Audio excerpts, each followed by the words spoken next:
Menor de edad na dalagita na bangga ng motorsiklo patay sa Kalasyaw, Pangasinan.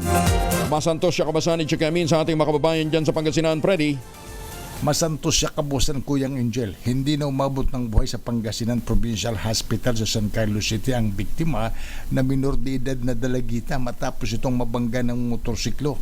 Sa ulat ni OIC Chief of Police Lieutenant Colonel Ferdinand Lopez, alas 10:40 ng gabi, naganap ang aksidente sa Provincial Highway sa Barangay Duyong, Kalasyaw. At sa investigasyon, nabatid sa testigo na si Berhel Laino, 19 anyos, ng Barangay Songkoy, Kalasyaw, na nagkaroon sila ng pagtatalo ng kanyang kasintahan na biktima na 17 anyos, grade 11 student at residente ng Barangay Duyong sa gilid ng highway. At nagpasa na siyang umalis, sumakay ng motorsiklo at nahawakan siya sa damit at pinipigilan, subalit nakahulag po siya at siya namang pagdaan ng motorsiklo na minamaneho ni Christian Jan Morante, 20 anyos ng Barangay Manson, San Carlos City, at aksidenteng nabangga ang dalagita at nang ito'y bumagsak ay nabangga pa ng kasunod ng motorsiklo na minamaneho ni Carl Nolan Season, 22 anyos, residente ng Barangay Rizal sa siyudad ng San Carlos. Nabagok ang ulo ng biktima nang humampas sa sementong kalsada at ito'y nadala pa sa paggamutan, subalit diniklarang dead on arrival na ng attending physician.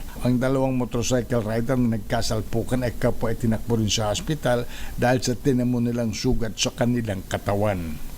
Ito si Freddy Pajardo Aristartet nag-uulat para sa DZRH, una sa Pilipinas, una sa Pilipino. Maraming salamat, Freddy.